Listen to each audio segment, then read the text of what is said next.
bad at all. Move it over 100. That'll do. Okay. Success. We have an orbit. Alright, let's head for the moon. But I think probably with the design and everything, that's probably an episode's worth. So I'm going to cut it here. And in our next episode, we will plan our shot at the moon and see what happens. Thanks for watching. I'll see you next time. And we're back, preparing to try and send the not the grav orbiter, the Seismolander Mark 1 to the moon. There's a lot to charge left on our batteries, so we need to add a maneuver that will push this apoapsis to Munar intercept. Like so. Preferably... Alright, and then we'll swing it around until we get something close. Of course, as soon as we swing it this way, we're getting less efficient with our... Set as target. How close are we coming here?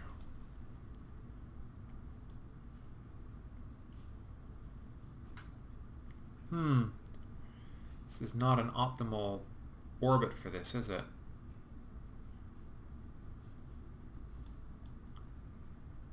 There's our spot.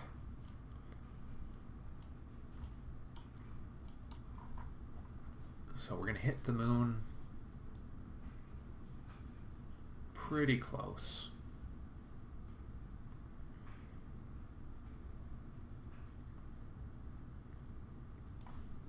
That's probably close enough.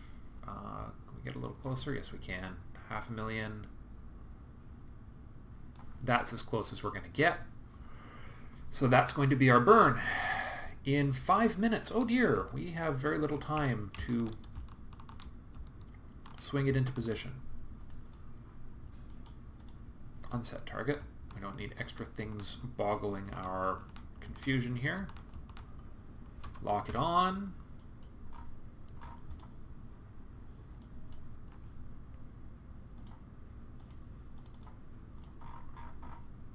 Okay, preparing for our burn. The question is, really the only question I have concerns about is whether or not this little beastie is going to have enough fuel to do the job of flying there and landing, or whether I have under-budgeted my fuel. But you know what? This is all about the learning. That's why this is the Mark 1. Alright, there's the moon. We are burning to the moon. It's actually a very short burn.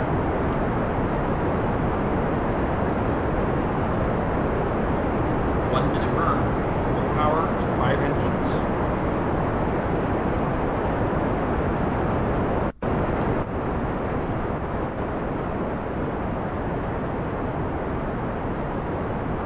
I don't know how people managed before this little technique was put in. I guess there's some tricks for making sure you target it. But boy, having this planner available is sure nice.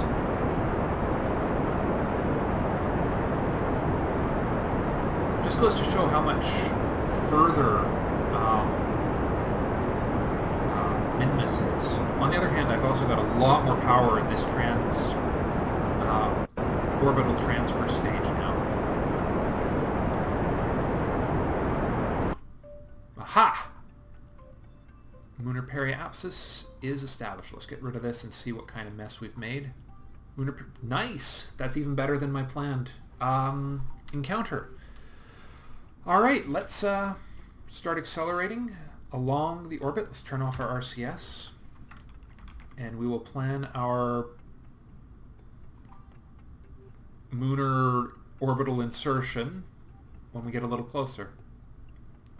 Here we go.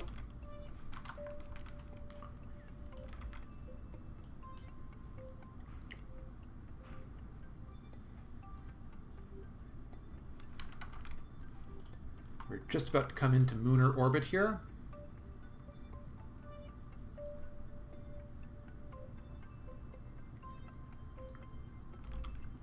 I love this. Just being able to accelerate it like this is really nice. Alright, and we are now officially in Munar orbit, which means we need to burn at this periapsis, retrograde, to drop ourselves into Munar orbit, like so. Drop that apoapsis nice and low. That is our planned burn, right there, more or less. In 1 hour. Alright. I wish you could look around all sides of this and figure out where you're... Come on. Controls. Oh, am I lost communication with this thing? That would be a killer. Oh, or have I just left... There we are. Apparently just left the small amount of time acceleration on. Alright, SAS off for this, because we just want to do a nice low energy tumble until we spot the marker that we need for orbital insertion. As we did plan a... Yes, we did. Okay. There it is.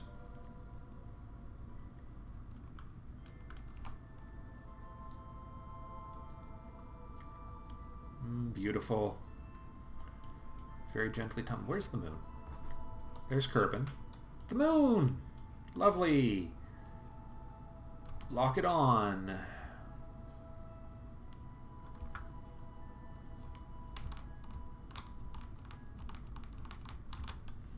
Lock it on. Okay. 1 hour until our orbital insertion burn at the moon. So let's power that by nice and fast. Our periapsis is almost reached. Actually, this is go time right here. I sure hope I'm doing this right. Yeah, looks like it. Moon escape is being reduced. Here it comes. We're in Munar orbit now. Dropping that apoapsis down.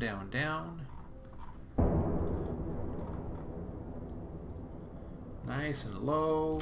And our next burn will be to drop that apoapsis down further. Or that periapsis. Actually, that's the place to do it. We still have lots of fuel left. So our next maneuver will be to pull that in as far as we can and begin preparing for our landing. This is also a great spot. We're going to do a quick save right there so that we can come back and take another swing at this if things go horribly wrong. So that's a nice close periapsis. I want to try and do this as a controlled landing. I don't want to hit too hard. So we're going to use the periapsis and bring our apoapsis down for the actual landing so that we are coming in nice and slow. Because if we do this, we'll come in really hard, really hot. And I don't want to do that if I can avoid it. So a quick SAS off, a quick boost of our engines. RCS off, we'll swing her around.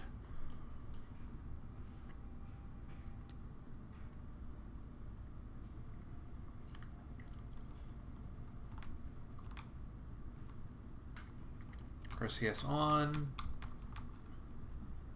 SAS on. Lock. Burning in 1 hour. I've still got more than 50% of my battery power for this flight, so... Whoa, nicely done. There we are. And begin your burn. Oh, right. There we are. Bring that periapsis down. That's way too high.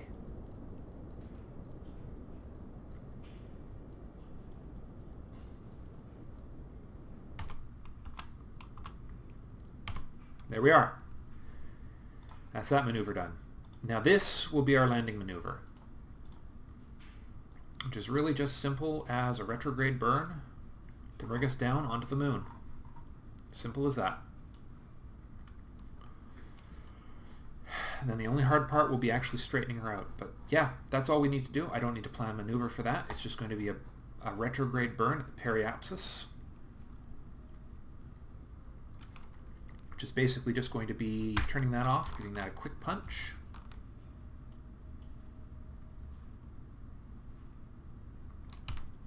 To rotate us around.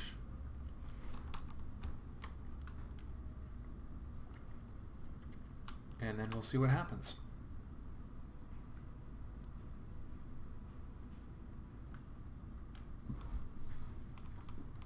This is going pretty well. I feel good about this. Okay, RCS on. And that should be pretty close to being the retrograde burn right there. It says here in fine print, right? There we are. Okay, let's bring her around. At high speed. We'll watch it come out from... Actually, you know what? We're going to actually watch the moon go by. Because we're going to come swinging in really close to this thing as we rotate around.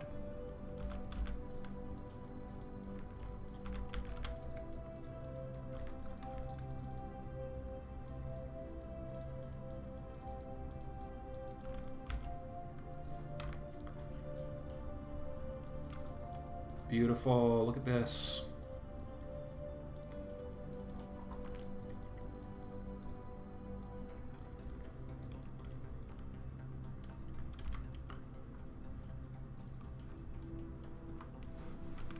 All right, slow time off. Okay, we have lots of batteries left. We're going to quick save because I've never landed on another planet before. So this is the one I'm really worried about. Here goes our retrograde burn to bring us in for a landing.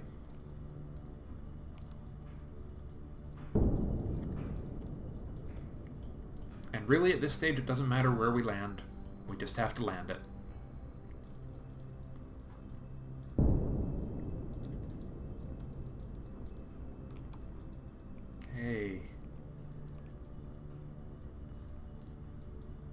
Okay, and now the becomes the apoapsis because the periapsis has disappeared into the moon. Of course, we're landing on the dark side, which is going to make it a little visually challenging to land.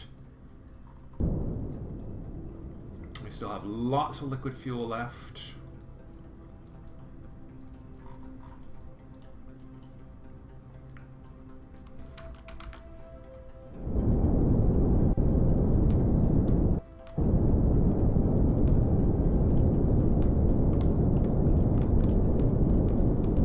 To do is panic.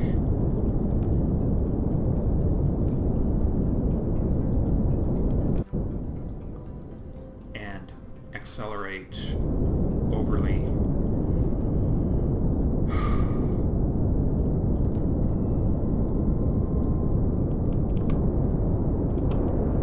Bleed off a whole bunch more velocity here. And come down nice and soft.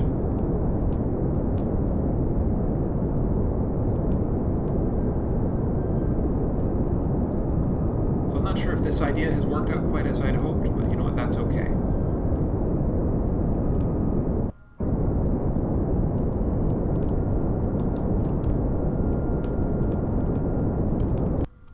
Okay, cut the engines. At this stage all we're doing is just maintaining downward velocity, because this thing has more than enough power actually to lift off the moon again, which is really interesting.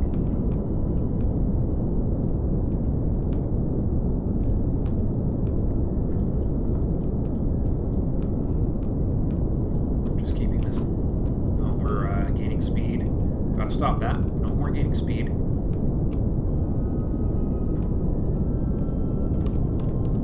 Nice and gentle. Nice and gentle. This is actually my first landing on another celestial body in Kerbal Space Program ever, just for those of you who are wondering. Okay, we need to bleed off a lot more speed here. We're almost to full vertical. Let's take her over to vertical. Okay, we just need to make sure we don't start accelerating.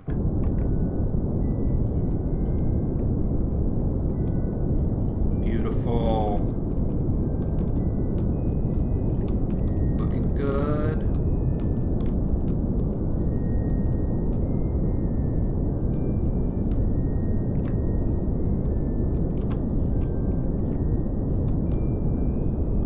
Coming down at 10.9 meters per second.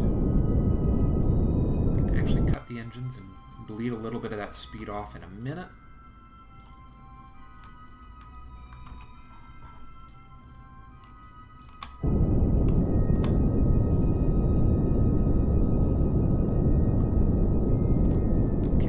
Coming in beautifully vertical now.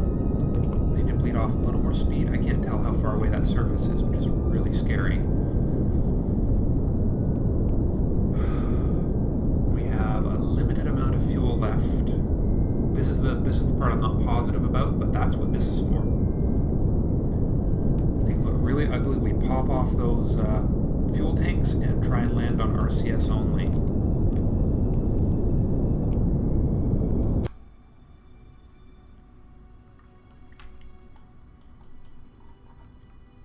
Not much purpose in that right now.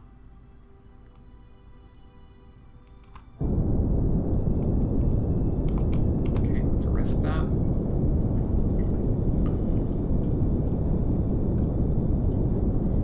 I probably could have held off on the braking stage a little longer. I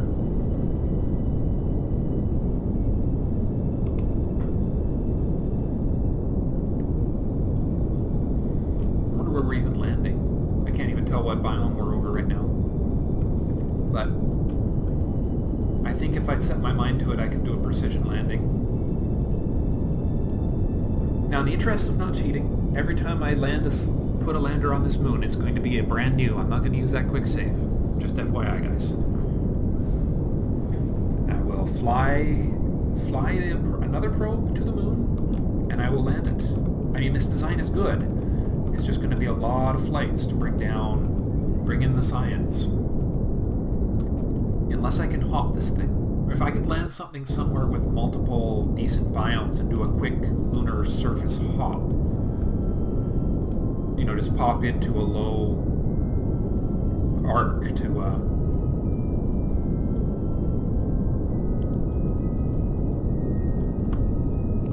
Alright, we need to bleed off a little more speed here.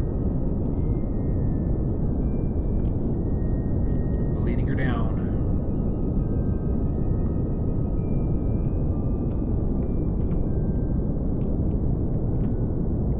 Man, this is really, really just flying beautifully.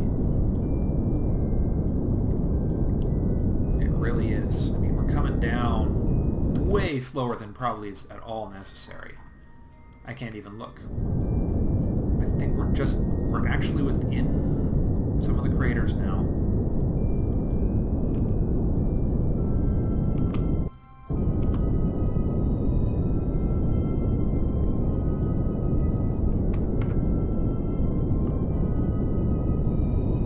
I can't even tell. I can't see a thing.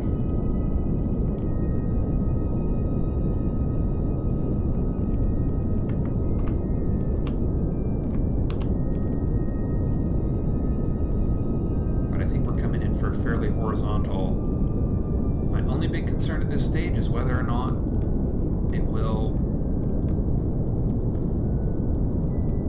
Where am I? And what am I landing on? I can't even tell.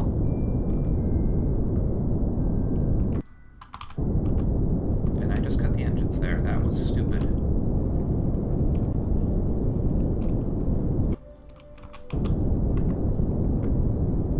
Where's the ground? I can't see.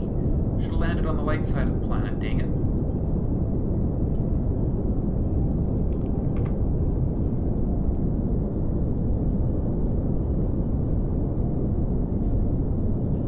I think I actually started hovering there for a minute.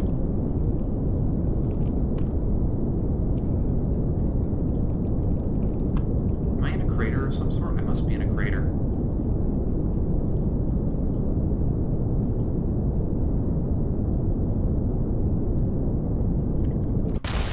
Oh, nuts.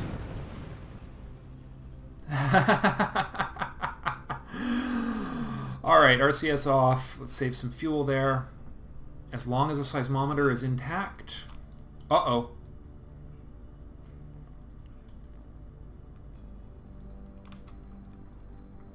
I mean, I knew that was going to happen because I couldn't see what the hell I was doing.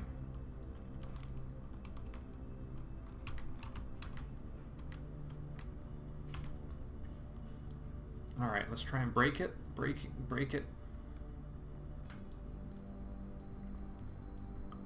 Come on. Don't go boom. I think we're stopping. Let's deploy one of these antennas.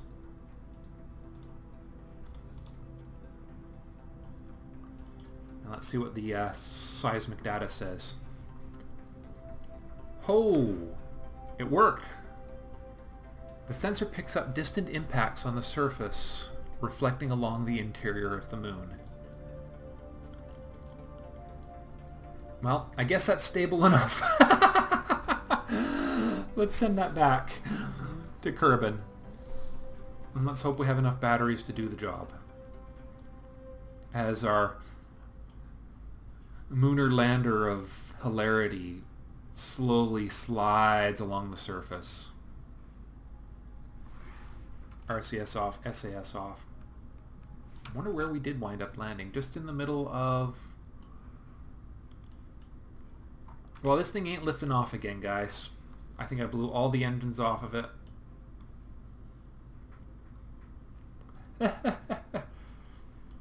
Crunch. Blew off one fuel tank. And there we are. Yeah, blew off one fuel tank. That's it, actually. 2 antennas there.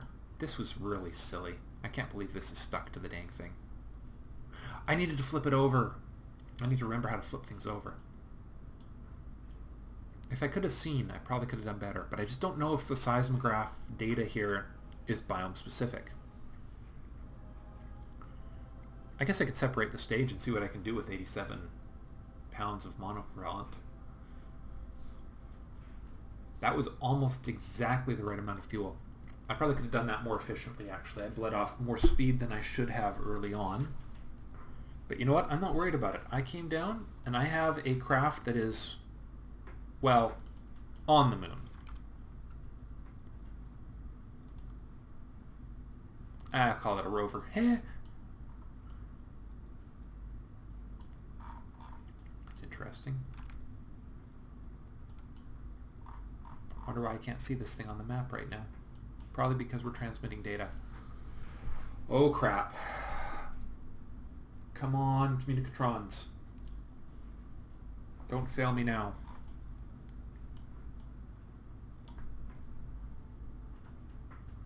Man, if I only get half the data from this, it's going to be tight.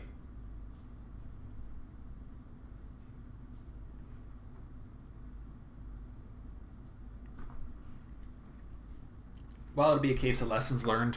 Bring more batteries. I already had suspicion about that. I may have mentioned that in the previous episode. Let's see, is there anything else I can power down here? Not really, no.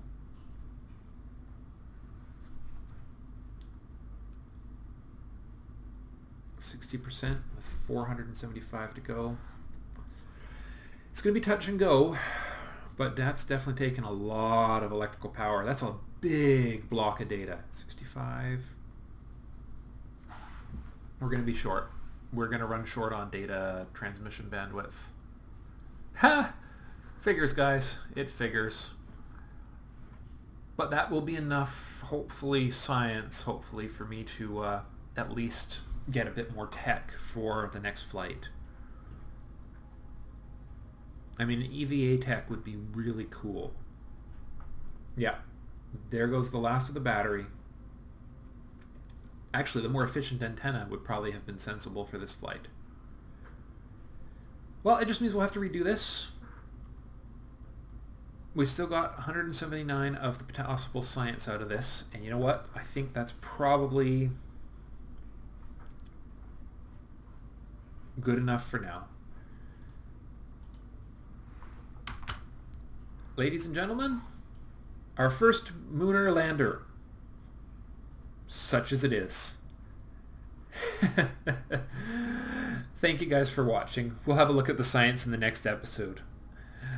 I'll see you next time.